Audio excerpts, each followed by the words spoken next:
Meus irmãos, eu saúdo a todos com a graça e com a paz do nosso Senhor e Salvador Jesus. Que bom que a gente tem essa oportunidade de mais uma vez estarmos aqui no nosso culto online, louvando a Deus, buscando o conhecimento da sua palavra. E eu gostaria de focar a nossa atenção nessa oportunidade no louvor ao Senhor. Muitas vezes a gente tem olhado para os nossos dias tão difíceis e o desânimo toma conta de cada um de nós. E o que a gente precisa fazer? Eu acredito que o texto que nós vamos usar hoje, que é o texto, capítulo 12 do profeta Isaías, ele nos auxilia nisso.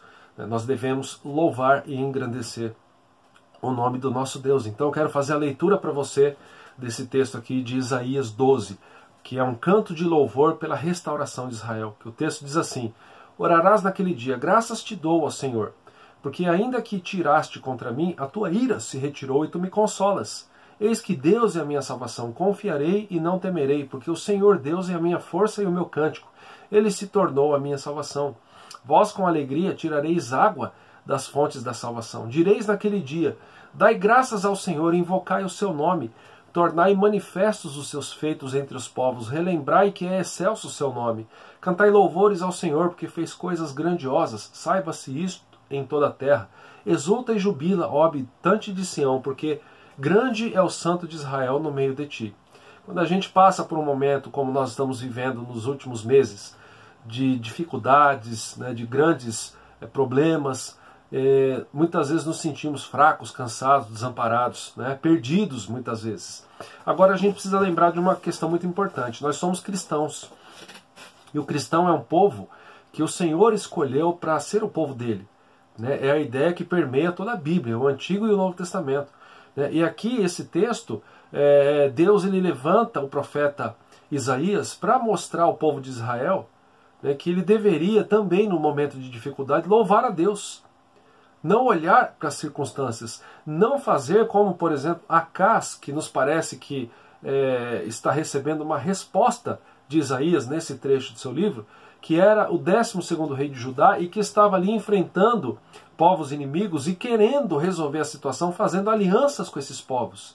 E Deus levanta seu servo Isaías para dizer que o segredo da vitória, o segredo de uma vida próspera e feliz estava no relacionamento de Israel com Javé, com Deus de Israel.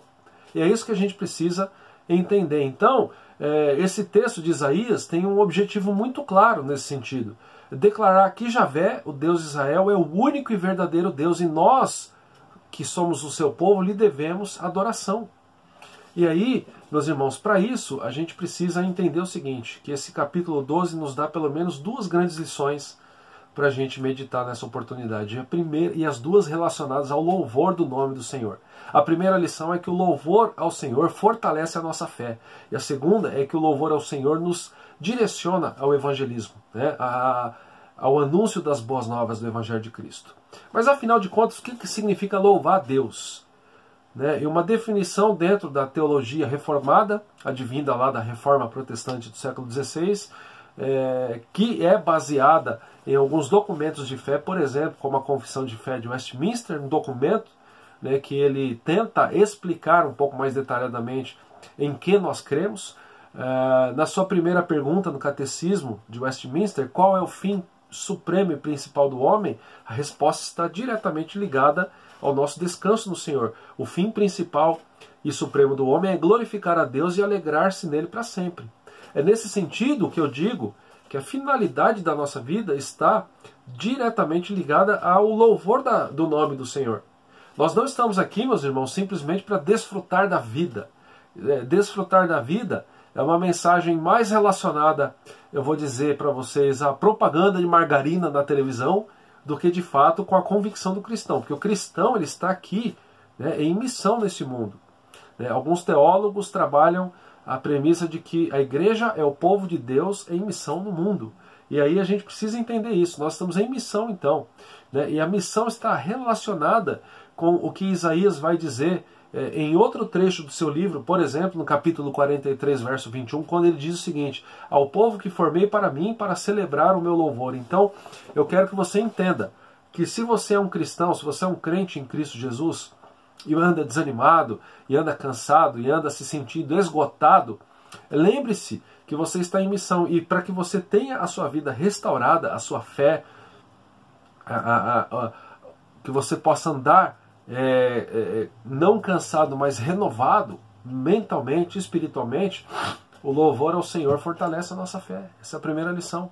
Olha lá no verso 1 e 2. Orarás naquele dia, graças te dou, ó Senhor, porque ainda que tiraste contra mim, a tua ira se retirou, e tu me consolas. Eis que Deus é a minha salvação, confiarei e não temerei, porque o Senhor Deus é a minha força e o meu cântico. Ele se tornou a minha salvação. Olha só que interessante, quando a gente se sente desanimado, a gente precisa buscar a presença de Deus. Orarás naquele dia. Então quando você ora a quem? Ao vazio? Não, você ora a Deus. Você busca conversar com o Senhor. E aí, Isaías é exatamente isso que ele está dizendo. Você vai orar a Deus naquele dia, dizendo, graças eu te dou. Graças dou a quem? A ti, ó Senhor. Porque ainda que o Senhor se irou contra mim, a sua ira se retirou, e tu me consolas. Para nós que estamos aqui debaixo da graça do Senhor Jesus Cristo, a gente precisa entender o seguinte, que a ira de Deus, o juízo final de Deus, não deve ser mais algo que nos traga temor. Por quê? Porque se nós estamos em Cristo, nós somos novas criaturas. As coisas antigas já passaram, eis que tudo se fez novo, é o que Paulo vai dizer. Então, esses dois versículos aqui têm o foco na obra do Senhor em relação a cada um de nós. Então, quando eu fico muito desanimado, quando eu fico muito chateado porque eu estou enfrentando dificuldades, é nesse momento que eu preciso louvar ao Senhor. Porque louvar ao Senhor também lembra o meu coração e a minha mente daquilo que Deus já fez por mim. É por isso que Isaías está dizendo o seguinte, porque ainda que tiraste contra mim, a tua ira se retirou, e tu me consolas. Eis que Deus é a minha salvação. Eu confiarei e não temerei, porque o Senhor Deus é a minha força e o meu cântico. Ele se tornou a minha salvação. Foco aqui desses dois versículos está na graça do Senhor, no amor do Senhor por nós. O Antigo Testamento nos mostra que muitas vezes Israel cometeu um equívoco. Ao enfrentar dificuldades, ele queria resolver com as suas próprias forças, como que exclusivamente através deles e sem o auxílio de Deus. E toda vez que Israel fazia isso, Israel perdia suas batalhas, e isso levava a um sentimento de frustração. E o que eu tenho visto é que muitas vezes a gente faz a mesma coisa, nós caímos no mesmo erro, nós queremos resolver as circunstâncias difíceis, confiando muitas vezes nas pessoas erradas. A gente tem muitas vezes uma expectativa de que é o governo A, B, C, D ou E que vai resolver a situação do nosso país. A gente tem a expectativa de que eu mesmo, com a força do meu braço e com o poder da minha mente, do meu intelecto, eu vou resolver os problemas. E muitas vezes o que a gente precisa é parar e dizer, Senhor, eu não tenho capacidade de resolver isso sozinho. Isso aqui não significa também que eu devo ficar sentado em cima do muro. Lembra lá da semana passada a história do muro? E esperando que as coisas resolvam-se sozinhas. Mas eu preciso lembrar que eu dependo de Deus, eu dependo da graça dele. E aí é isso que Isaías está colocando aqui. Nesse sentido, meus irmãos, para o momento que a gente passa por dificuldades, eu digo para vocês, o louvor ao Senhor, ele é terapêutico. A fonte do louvor aqui para nós também, aquilo que deve nos motivar ainda mais a louvar ao Senhor, é a descoberta espantosa de que a ira de Deus já foi removida. É isso que ele está colocando. E que ele, que outrora era praticamente o nosso inimigo, agora ele é para nós uma fonte de ânimo, uma fonte de apoio, de conforto. A ira de Deus não está mais sobre nós, pelos méritos de Cristo. E aqui, desde lá do Antigo Testamento, ainda antes da obra salvífica de Jesus, o Senhor queria que Israel entendesse isso. Israel muitas vezes ele não entendia. Israel tinha uma convicção muito clara acerca da necessidade de expiação, de perdão dos pecados. Isso está claro. Mas muitas vezes ele tinha dificuldade em resolver a questão sozinho.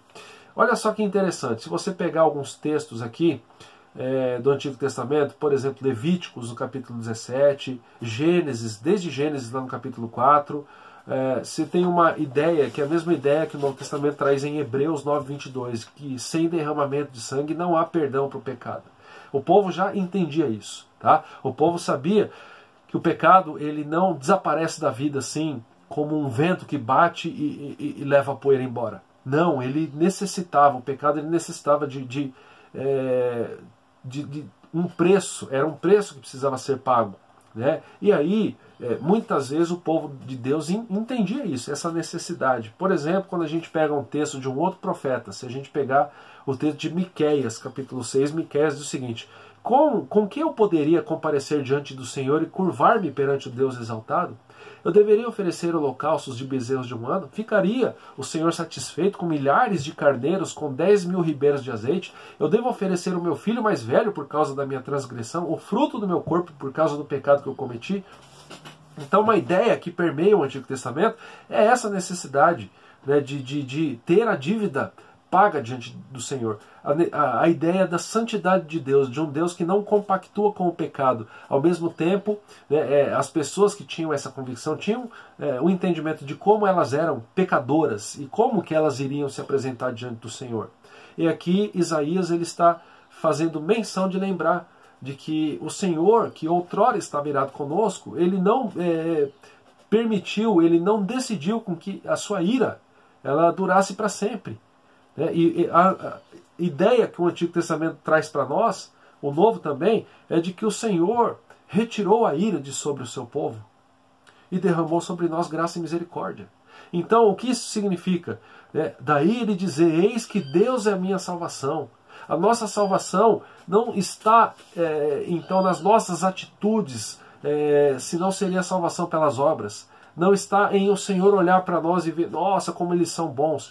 A nossa salvação está no próprio cerne de Deus, no próprio ser do Senhor. É um Deus que decidiu escolher um povo e decidiu amar este povo. Então isso deve fortalecer a minha vida, né, e me levar, né, a entender a mesma palavra aqui que eu já disse, que Isaías está dizendo para Acás, que foi o 12º rei de Judá. Acás ele estava com um problema muito grande, você percebe a partir lá do capítulo 7 de Isaías. Ele estava sendo praticamente dominado por outros povos, né? Por Efraim, pela Síria. E ele não podia crer, ele não conseguia entender que Deus estava com ele nesse momento. E como resultado, o que Acás faz? Ele põe a sua confiança em uma aliança com a Síria, que era o seu inimigo número 1. Ele diz: eu vou fazer uma aliança, porque senão eu vou ser eliminado. E aí Isaías está dizendo o seguinte: não, a nossa confiança não está nessas alianças, a nossa confiança está em Deus. Ele é a nossa salvação. Daí que ele vai dizer: eis que Deus é a minha salvação. Deus está usando o profeta para lembrar isso, né? Dentre outras coisas, para lembrar o próprio rei de Judá, né? Que a salvação não estava em alianças com outros povos, estava, vamos dizer assim, na aliança com o próprio Javé, o Deus de Israel. Aí que Isaías vai dizer: eu confiarei e nele eu não temerei. Eu faço a minha aliança de abandonar confiança em outros povos e confiar única e exclusivamente em Deus. E aí a gente precisa descansar nisso. Quando a gente entende isso, meus irmãos, a fé, além de ser terapêutica, ela nos ajuda no combate à escravidão do medo. Quando o cristão ele se vê desamparado, é aí que o poder de Deus se manifesta sobre a vida dele. O Antigo Testamento traz isso em outros textos. Por exemplo, Deuteronômio capítulo 7, verso 6, diz o seguinte: porque tu és povo santo ao Senhor teu Deus, o Senhor teu Deus te escolheu, para que lhe fosses o seu próprio povo, de todos os povos que há sobre a terra. Não vos teve o Senhor afeição e nem vos escolheu porque fosseis mais numerosos do que qualquer povo, pois vocês eram o menor de todos os povos. Verso 8, mas porque o Senhor vos amava, e para guardar o juramento que fizera a vossos pais, o Senhor vos tirou com mão poderosa e vos resgatou da casa da servidão, do poder de Faraó, rei do Egito. Quando eu olho para a minha vida, assim que, da mesma forma como que esses textos estão dizendo que Israel deveria fazer, a gente deveria olhar para a graça de Deus manifesta sobre nós, e a graça do Senhor sobre as nossas vidas deve nos motivar a uma vida de obediência, uma vida de santidade, uma vida de intimidade com o Senhor, não por medo, mas por gratidão, por amar ao Senhor. Então o louvor ao Senhor para nós deve ser algo natural, e é tão bom reconhecer como Deus é grande, que quando você faz isso, você descansa, a tua fé é fortalecida. Aqui na Getsemane nós temos as nossas reuniões de oração, e na reunião de oração da segunda-feira das nossas irmãs, Muitas vezes a gente sente isso, como é bom você poder louvar a Deus juntos, mesmo que você dentro da sua casa esteja enfrentando dificuldades, que você compartilhe ali da graça do Senhor, do cuidado dele através da vida das pessoas que Deus coloca na tua vida. Então a gente louva a Deus por conta disso. Essa mesma ideia, né, de que a gente deve louvar ao Senhor por tudo aquilo que Ele já fez e descansar nele, é o que Paulo trabalha na segunda carta aos Coríntios, capítulo 12, verso 9. Então ele me disse: a minha graça te basta, porque o poder se aperfeiçoa na fraqueza. De boa vontade, pois, eu mais me gloriarei nas fraquezas, para que sobre mim repouse o poder de Cristo. Temos motivos, meus irmãos, para cantar. Na nossa vida não é acidental que, também como foi no Antigo Testamento para o povo de Israel, que o livramento no Mar Vermelho resultou em um cântico, ou que a multidão congregada ali junto ao trono do Cordeiro está cantando, como o Novo Testamento diz. Por quê? Porque cantar é a expressão natural do espírito que se vê livre, e nenhum espírito é tão livre quanto o espírito de uma pessoa que descobre que o seu destino, que a sua morada final não depende dos seus próprios esforços, mas depende da graça e do poder infinito do Deus Criador, do Deus onipotente, aquele que tem o controle sobre todas as coisas, sobre o nosso Deus. Então tenha em mente essa primeira lição. Se você anda se sentindo fraco, desanimado e perdido, né, o louvor ao Senhor fortalece a nossa fé. E a segunda lição que eu gostaria de mencionar, e que esse texto nos dá, que o louvor ao Senhor nos direciona ao evangelismo. Olha lá, a partir do verso 3 até o verso 6. Vós com alegria tirareis água das fontes da salvação. Direis naquele dia: dai graças ao Senhor, invocai o seu nome, tornai manifestos os seus feitos entre os povos. Tornai manifestos os seus feitos entre os povos. Relembrai que é excelso o seu nome. Cantai louvores ao Senhor, porque ele fez coisas grandiosas. Saiba-se isto em toda a terra. Exulta e jubila, ó habitante de Sião, porque grande é o santo de Israel no meio de ti. Aqui, meus irmãos, tem uma diferença no texto. Se o verso 1 e 2 eles se propunham a dirigir-se mais ao interior, esses versículos aqui eles se dirigem ao exterior. No verso, aqui, por exemplo, no verso 2, né, o texto está dizendo aqui, verso 3, melhor dizendo, vós com alegria tirareis água das fontes da salvação. Verso 4, direis naquele dia: dai graças ao Senhor, invocai o seu nome, tornai manifestos os seus feitos entre os povos. O mundo aqui deve saber quem é Deus. Ele deve saber que existe um Criador, ele deve saber que a salvação da sua própria vida não está na sua força, não está na qualidade da sua sabedoria, mas está no Senhor. E essa, meu irmão e minha irmã, é uma verdade que a igreja possui, né? O mundo confia nele mesmo. E muitas vezes, assim como o povo de Israel no Antigo Testamento, não consegue por ele mesmo resolver os seus problemas, os seus dilemas, as suas necessidades, né, as suas demandas. E aí ele vive frustrado. Israel muitas vezes vivia assim. Mas a verdade que a igreja possui é que é a verdade que o Senhor para nós basta. A minha graça te basta.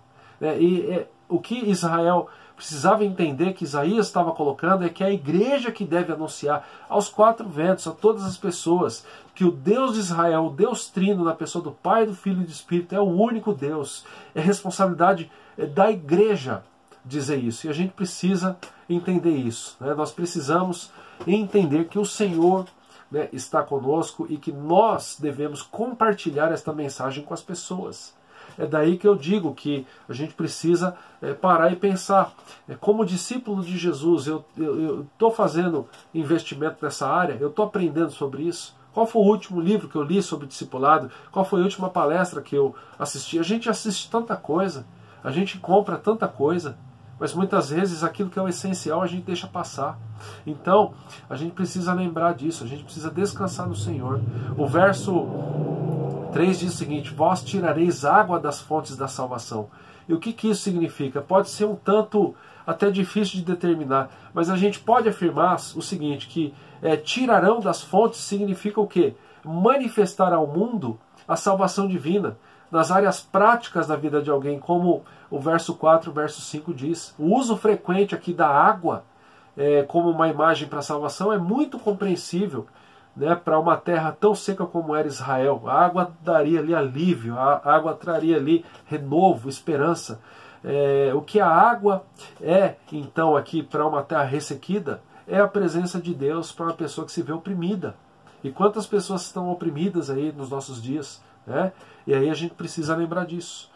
Tem outros textos no Novo Testamento que nos lembram sobre isso. Por exemplo, Apocalipse 7,17 diz o seguinte: pois o Cordeiro que se encontra no meio do trono os apacentará e os guiará para as fontes da água da vida, e Deus lhes enxugará dos olhos toda lágrima. É muito possível que você esteja vivendo com uma pessoa desanimada. E às vezes, meus irmãos, eu fico preocupado que até cristãos, que neste momento de dificuldade se afastam um pouco, parece que colocam mais a esperança, a expectativa em frases de internet do que na palavra de Deus. Em afirmações de pessoas que não conhecem a Bíblia, do que para aquilo que é graça de Deus, é promessa de Deus para nós. Parece que às vezes a gente fica perdido. Se eu preciso de alguém que diga, e você vai ter vitória, você é importante. E a pessoa pega isso para fortalecer a vida. Só que eu vou dizer uma coisa, se é esse o caminho que você está fazendo, você não vai nem ter paz para você e nem ser uma pessoa que consiga fazer com que a pessoa que esteja junto de você tenha paz. O que você precisa fazer é louvar a Deus. Pastor, mas não estou com vontade. Louve mesmo assim. Certo pastor, uma vez ele disse que existiam dias onde ele não tinha vontade de orar, e era nesse dia que ele mais precisava de orar. Então às vezes a gente não sente vontade. Eu não tenho tempo. Aí, desculpa dizer, mas aí a gente tem que se virar. Porque louvar a Deus é o principal da nossa vida, é a nossa finalidade. E quando eu louvo a Deus, eu fortaleço a minha fé. E quando eu louvo a Deus, eu vou resgatar a vontade de falar do Deus a quem eu sirvo para as outras pessoas. É interessante que o verso 4 aqui, que diz o seguinte: direis naquele dia, dai graças ao Senhor, invocai o seu nome, tornai manifestos os seus feitos entre os povos. É uma ideia fortíssima no Antigo Testamento. Ela está, por exemplo, esse versículo 4, ele se relaciona com alguns trechos dos Salmos também. Olha lá, por exemplo, Salmo 105, verso 1. Rendei graças ao Senhor, invocai o seu nome, fazei conhecidos entre os povos os seus feitos. Quer pegar outro Salmo? 148, 13. Louvem o nome do Senhor, porque só o seu nome é excelso. A sua majestade está acima da terra e do céu. A ênfase aqui posta no nome do Senhor não equivale a dizer que se deva associar com algum poder mágico a letras ou sons particulares do nome divino. Não, ao contrário, se refere ao caráter de Deus. Invocar o nome do Senhor equivale a adorá-lo com base no caráter do Senhor, no caráter fiel e libertador, que é revelado na palavra como sendo objeto de Deus, como sendo o próprio Senhor. O Senhor é aquele que se dá a conhecer a nós. O Senhor é aquele que diz para nós: invoquem o nome do Deus de vocês, descansem nele, sejam salvos. Então eu fico preocupado às vezes quando eu vejo isso. Gente que quer pegar frase de efeito na internet e dizer: agora eu tenho força, porque eu estou de acordo. Joga isso tudo fora. Se você não quer jogar fora, pelo menos não coloque como objeto principal da tua vida, como o teu guia principal. O teu guia principal é a palavra do Senhor, que diz o seguinte: louve a Deus, busque a presença dele. É isso que eu preciso fazer e é isso que você precisa fazer. Pode ser que a gente enfrente ainda mais alguns meses de dificuldades. Pela graça de Deus, aqui em Botucatu, devemos receber a segunda dose da vacina da Covid em agosto. E aí a gente vai ter mais semanas ainda de medo, de pessoas sendo infectadas e de pessoas morrendo por estas e por outras doenças. Mas aí o que eu faço para mim não ficar desanimado? Dou uma sugestão clara e direta para você: louve a Deus. Se você está ouvindo aqui esta mensagem, seja no domingo, seja em outro dia, louve a Deus. Para o que você está fazendo, louve a Deus. Se você já se acha confortável para estar na igreja, esteja na igreja, culto presencial. Louve a Deus. Engrandeça o seu nome. Faça isso, porque disso depende a tua vida. Você foi criado pelo Senhor, você foi resgatado. Foi pago um alto preço para que você fosse resgatado. Jesus entregou a vida, derramou do seu sangue naquele madeiro miserável, para que eu e você fôssemos libertos do império das trevas. para que eu e você não tivéssemos mais medo do juízo vindouro do Senhor. Por quê? Porque temos a vida eterna em Cristo Jesus. Mas aí, se você ainda anda desanimado, lembre disso. Não existe saída mágica, meus irmãos. A saída para mim e para você é louvar a Deus. Ah, pastor, mas não estou com vontade. Se você não está com vontade, é um indício ainda maior de que você precisa muito louvar a Deus. É isso que Isaías 12 está dizendo para nós. E que eu e você caminhemos nesse propósito. Ah, pastor, mas eu não estou com vontade de participar dos encontros da igreja. Tem irmãos que não precisam nem dizer isso para mim, nem para os outros, porque já está claro. Tem o culto presencial, não participa. Tem o culto online, não participa. E aí, quando a gente encontra, por exemplo, no mercado, ou caminhando na rua, ou no banco, eu estou tão cansado, eu estou tão triste. Mas também não lê a Bíblia. Mas também não busca a presença de Deus. Vai ficar cansado mesmo, vai ficar triste mesmo. Você entendeu? Essa palavra é dura, essa palavra é bíblica. Se você quer uma vida de alegria, busque a Deus. Se você quer uma vida de contentamento, contenta-se em Deus. Se você quer uma vida com esperança, a sua esperança está no Senhor. Não tem outra saída, não tem outra solução para nós. Ou a gente descansa em Deus, ou a gente vive cansado e sobrecarregado. Que Deus tenha misericórdia de você, que te pegue pela mão, que te redirecione, como a gente falou semana passada, aí redirecionando a vida, colocando-no de novo nos caminhos dele, e que a gente possa dizer: Senhor, eu estou aqui, tem misericórdia de mim. Que Deus te abençoe. Vamos orar. Senhor, obrigado por mais um dia, obrigado que a tua palavra nos auxilia, Pai, na vida que o Senhor tem para cada um de nós, na vontade do Senhor para as nossas vidas. Que possamos louvar ao Senhor, ó Pai, em todo o tempo. Que possamos louvar ao Senhor quando as coisas estão tranquilas e quando estamos no meio do fogo cruzado, no meio das dificuldades diárias.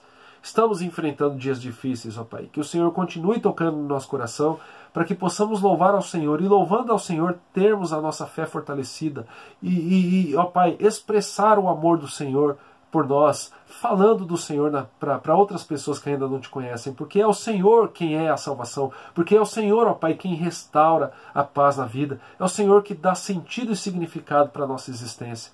Por isso, continua derramando graça sobre nós e que a tua igreja seja uma igreja de discípulos de Jesus, que fazem discípulos para o Senhor Jesus. Em nome do Senhor Jesus nós pedimos isso e oramos agradecidos. Amém e amém.